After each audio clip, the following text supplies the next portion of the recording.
That was badass.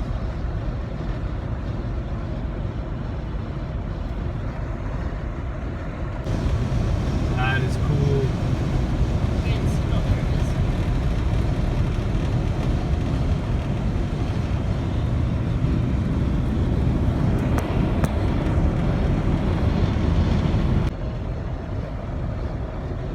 Okay, Alex, tell us about your trip from California to Texas.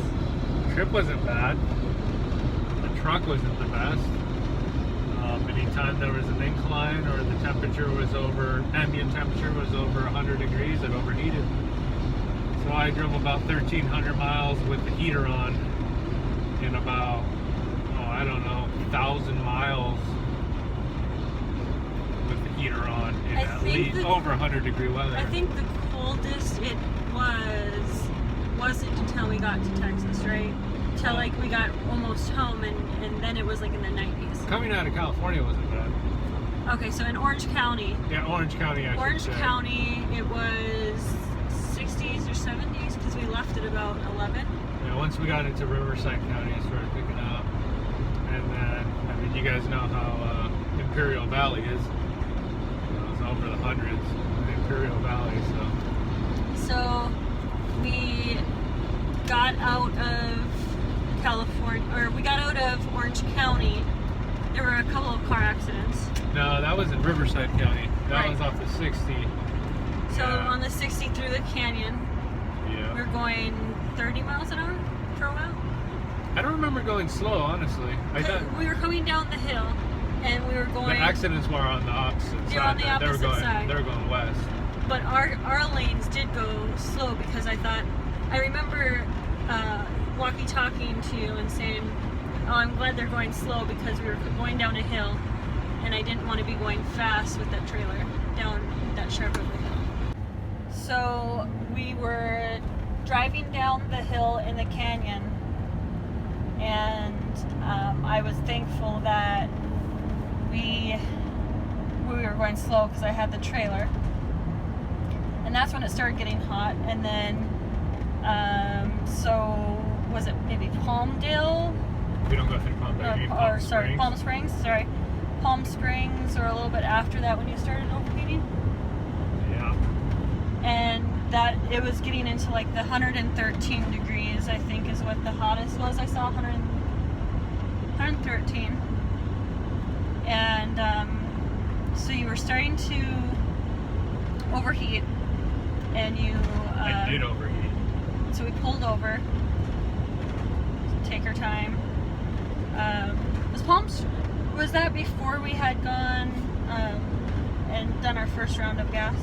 No, that was after. So we had tried getting gas, and my card was declined, so I had to go inside to get it to get the gas approved or whatever. So that was slowing us down. We had those two accidents. Then you started overheating.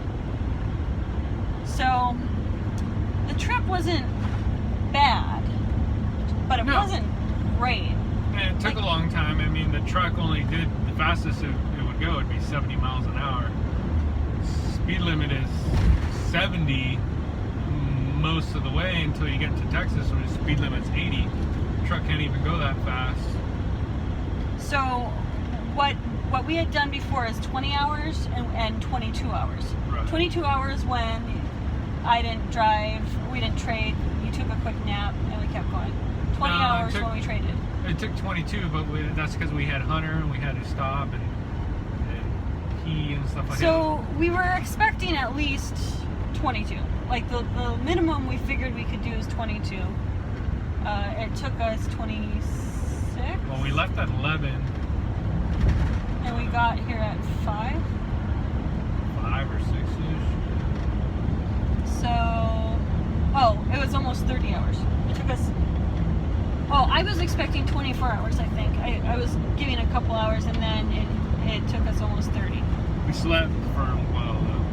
We pulled over for like 5 hours. Somewhere in New Mexico. So our truck rental was scheduled for 7. So the day before, they called and said, "Hey, can you get this other truck? It's bigger. We won't charge you extra for it." and we said we prefer not to because that's more gas.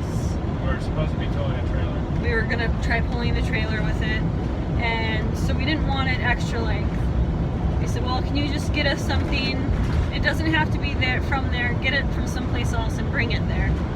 And they said that they could do that, but then they'd have to push out a reservation to 8 a.m. Saturday morning instead of 7. And we said, oh, that's fine. Okay, we'll just go to breakfast. We'll take our time Saturday morning before packing.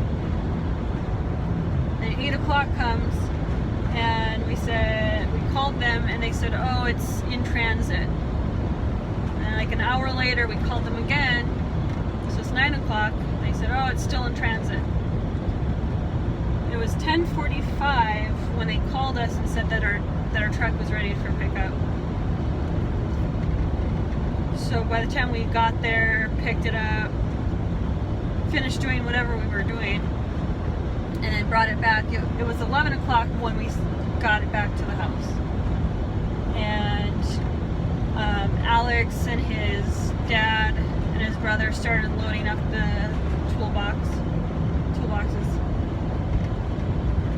And then we got all of the toolboxes in, and Art left, I think.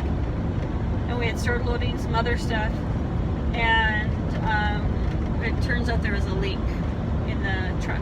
Oh, I forgot about that. Yeah, it was leaking diesel fuel. It was leaking diesel. And it wasn't just like a little leak, like it was leaking a pretty good sized drop every second at least.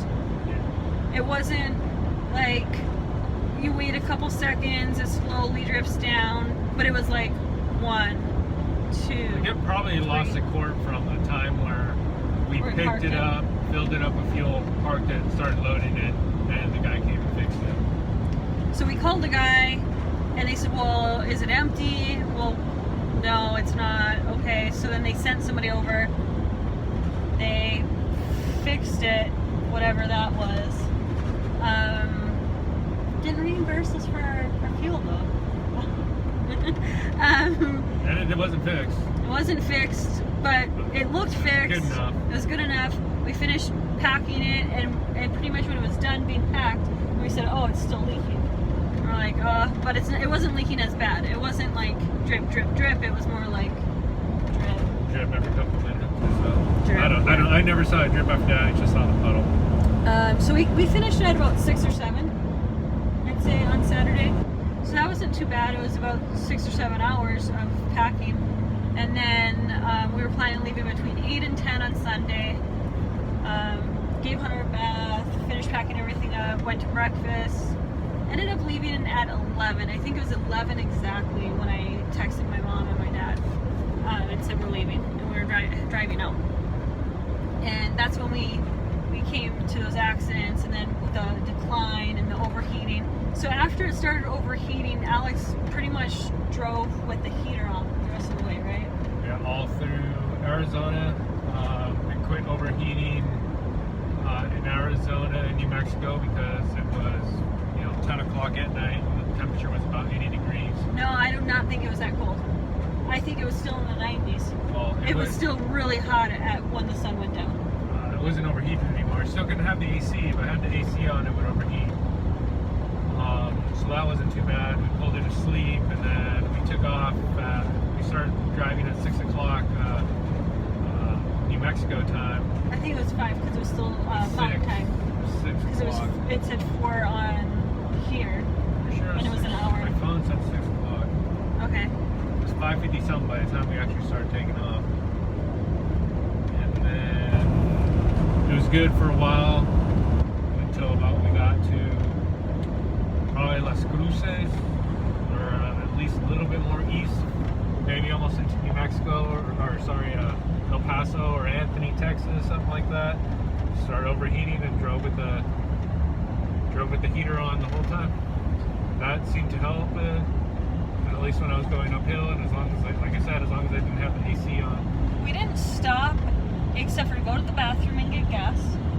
And then when we stopped overnight, right? Right. And then we were maybe a couple. Where were we when you? Well, first of all, the radio radios died the first night pretty early, actually. So once walkie-talkies. So once we, by the way, not as great as it says. It says, what did it say? 28 mile range, and didn't really go more than a mile. Not even a mile. It didn't go further than like maybe 10 truck lengths. And then the battery died really quick. So and you can't charge them individually. Yeah, it's charger together. Okay, so you have to charge them together. So if one phone or one dies and somebody has the charger, then you can't just quick charge it. So when we parked, I plugged in the charger because it goes into USB port, which is kind of cool. Yeah.